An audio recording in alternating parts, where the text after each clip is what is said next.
this week, something major happened. Something completely out of left field took us by surprise.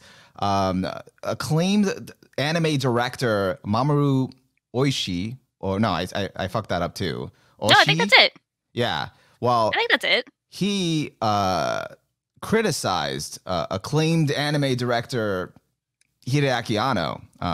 Well, okay, it wasn't really he didn't really criticize him. He kind of expressed his thoughts about him in an interview. And if you're not familiar with either director, Oshii is mostly known for Ghost in the Shell, which reached international acclaim long back in 1995. Angel's Egg, and I think Pat Labor. And I don't know if he's had anything like major in recent years. And then Hideaki Anno is mostly known for the Evangelion films, the Evangelion Rebuild films, and some other shows he worked on, like His and Her Circumstances and stuff like that, and work he did with Gainax. But pretty much the crux, the main thing about the article and the interview was that Oshii said that Anno doesn't have themes in his works. He basically, what he really was referring to was his visual style or avant-garde presentation is like nice, but that doesn't equate to having a theme. Like, that's not the same thing. Just because you're kind of, I guess, expressing yourself, that doesn't mean it's a theme. What did you think about that, Sha, when you read that? I love it because if you guys haven't read the article, we have it in the description on our YouTube stream in case you're watching it elsewhere. So we have it linked to the article, and what struck me was the article is actually more wild than the headline, which I don't think I've seen happen in a while. A lot of times they just kind of dress the headline to drive clicks. Yeah. But when the headline is Oshii is saying Hideaki Anno is more of a producer than a director these days, which is kind of ridiculous to say this year since the last Rebuild film just came out. So 9 out of 10 times, and in any other year, you could kind of understand that. But this is him actually releasing his work this year. So that's kind of ridiculous. And then the sub headline, I don't know what to call it, the abstract for this article is Oshii says he creates films so that he can pick a fight with society. And he believes that Miyazaki does the same, even if he claims to create films for children to enjoy. So there's just so much to unpack before even getting to the meat of the article. But I think it's really interesting to see his insight, because I mean, as much as we will probably discuss us not agreeing with him, he's a very acclaimed, respected director in this space.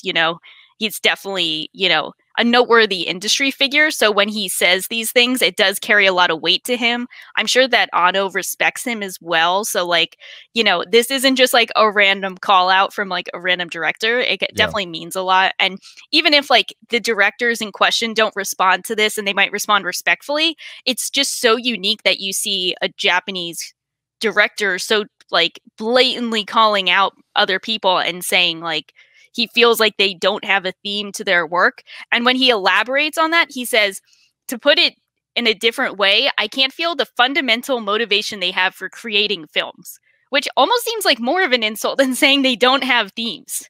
Yeah, it's I don't think they want to do these films, But then again, in Anno's case, a lot of times it didn't feel like he wanted to do Evangelion, so maybe he's onto something.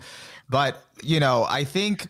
And I think what he meant, because, he did say it's not really a criticism or something like that. And it was more of a just, commenting. It wasn't a bad thing. And I think Anno in recent years, since, he started Kara and he's been working on the Rebuild films, he's gotten more into the business side. So that's more of what's made him, I think, a producer. Yeah. Even though he's still pretty much involved with the directing and stuff like that. But I think one of the things they were troubled with in Gainax, and I'm not too sure of the details, but I think I heard that it was the business side of Gainax that was kind of their downfall. They weren't good with the financials and stuff like that. Yeah. So I don't know if that led to Anno getting more into the business side, because I know back then when he was working on Evangelion, he didn't really care about all that stuff. He just wanted to work on his, what he was working on.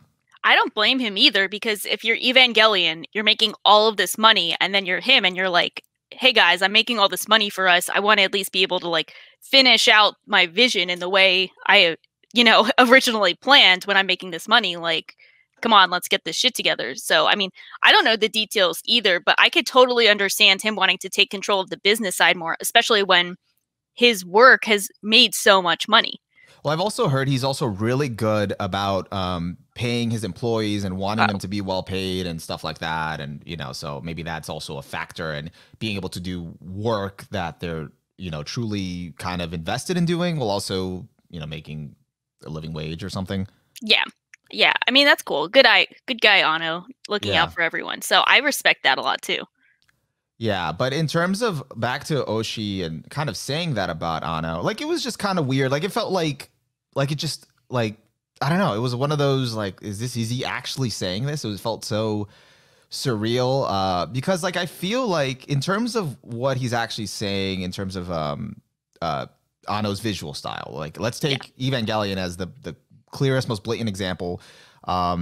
Like a lot of it is self-expression. It's Ano pretty much carving himself into the story and kind of trying to explore something within himself through Evangelion. And I think, and to say that like that's not conveying a theme, I can get it from one angle, but I think self-expression in itself is a theme, and Eva does have a theme. The theme at the end of the day is self-acceptance. And also kind of embracing like reality and all of that.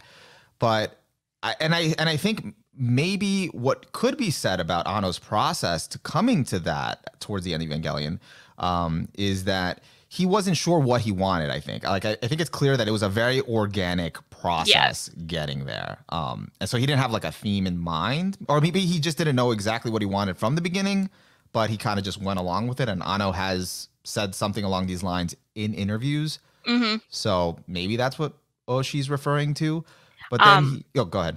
I was gonna say, I think like going back to his idea on like picking a fight with society, which I take it as like that's the Oshi theme of like that's what a theme is, like picking a fight with society. I think that's kind of like something he views as a basis for making films. Like you can tell with Ghost in the Shell, there's trying to be some kind of like Commentary. Commentary on society. I think it's interesting though, because even though something like Evangelion is very self-reflective and self-analytical and just, self-expression, there is something to be said for a movie that shows the death threats the author, the creator got as not picking a fight with society. And even expressing the idea of self-acceptance, acknowledging reality, kind of accepting those around you, and just I think of like the hedgehog dilemma. That's like the constant theme of like how even when you try and get close to people, it'll lead to hurting yourself, but it's still necessary to do. I think that is kind of like fighting society in a way, like fighting the ideals of society.